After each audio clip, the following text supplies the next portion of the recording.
the affirmative side takes a stand that the U.S. should abolish the federally mandated minimum wage and allow businesses to set their own pay rates for employees. Defining minimum wage is the smallest hourly wage that an employee can be paid. Minimum wage workers are defined as usually unskilled or low-skilled level work, typically requiring minimal training. Currently, the minimum wage was last set at $7.25 an hour, and this was last passed in 2009. It's been 3 years since the minimum wage, and keep in mind we're discussing the federal minimum wage as a control group to apply to the United States, not state minimum wages. My first claim here is saying that the minimum wage is unrealistic to be applied on a federal level. Reason being, one, it's an outdated policy. This was created during the Great Depression of the 1930s, and it was designed to protect workers from exploitation. During these times, there were unsafe and horrible working conditions. People were paid incredibly low wages that could not sustain their livelihoods. The government had to intervene to prevent abuse of power from corporations. Our country has changed during the past 85 years. We were an industrialized manufacturing society. We have steel jobs, factories, railroads, clothing manufacturing. Our economy has now changed. Many economists say that we've now moved into a service type of economy where we're more geared towards customer service, accounting, sales, financial products, such as and fast food, retail, and restaurant services. The purpose of the minimum wage was to grant unskilled workers a minimum standard of living necessary for health, efficiency, and general well-being without substantially curtailing employment. This comes from the Federal Standard of Labor Act that enacted the minimum wage. So let's take a look at health, efficiency, and general well-being. Well, if we take a hypothetical situation of a family of 4 dual-income workers who were each working the minimum wage 40 hours a week for a year, their combined income would be $30,160 before taxes. This most likely means that they're relying on the government for health care, food stamps, monetary benefits such as cash aid, housing subsidies such as HUD, Section 8, and low-income housing. Now, this isn't the typical minimum wage worker.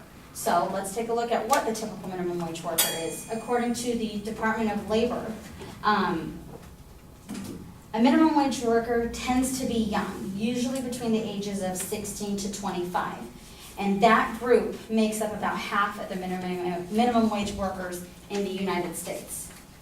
Of the employed teenagers being the age of 16 to 19, 23% of them were paid the minimum wage or less. Less being some states have exemptions that they can pay their workers less, but we're not focusing on that at the moment, just to explain why they might be paid less. Those workers who are age 25 and older only make up 3% of the paid minimum wage. Table data from the Department of Labor shows that majority of minimum wage workers are high school students, high school graduates with or without diplomas, associate level college grads, and college students who are currently in school and working. So if we take this table and apply what the typical minimum wage worker would look like, you would see that they're probably 16 to 19 years of age, have less than a high school diploma, never been married, and are usually working part-time rather than full-time. This just goes to show that the minimum wage isn't used to support families and sustain families.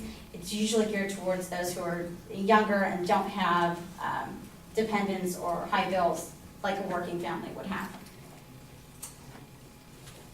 Another point is Congress has to raise the minimum wage, which is slow and unrealistic. Minimum wage has been around for 74 years, yet it's only been raised 26 times, and 3 times it's been lowered. Here's some facts from the Department of Labor again. From 1949 to 55, a 6-year period, the wage wasn't raised. From 55 to 61, wasn't raised. From 63 to 70, 7-year period, it wasn't raised. From 81 to 90, a 9-year period, it wasn't raised. From 91 to 96, another 5-year period, it wasn't raised. And most recently, from 1997 to 2007, a 10-year gap, the minimum wage wasn't raised. There's no federal mandate saying minimum wage must be raised every year or by a certain amount. It's really up to Congress and to decide when it's going to be raised and how much. The cost of living varies in every state when it comes to housing, gas prices, food, and utility. So does it make it realistic to have a minimum wage that locks people into low income? Why is that you may be?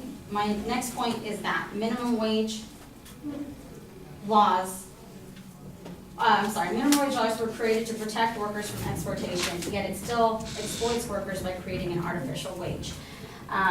Economists believe in a supply and demand, and that if we were to abolish the minimum wage, because of supply and demand, the rate of pay would balance itself out.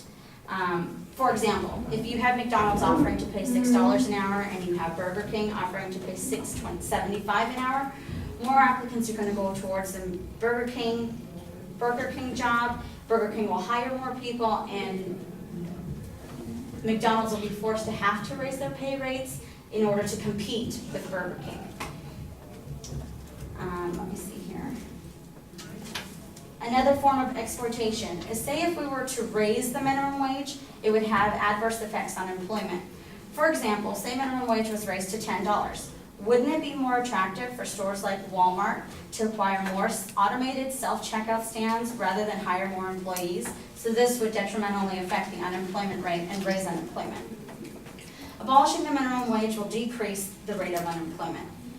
Minimum wage strangles economic growth. It doesn't drive competition. Naturally, wages would progress if we were able to abolish the minimum wage. As the supply of workers goes up, the wage goes up. As the demand for workers by employers goes down, the wage also goes down.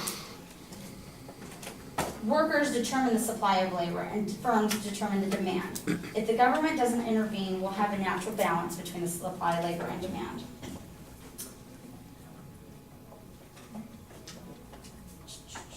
Let's see here. Our plan for action would be to allow businesses to set their wages without a federally mandated wage amount.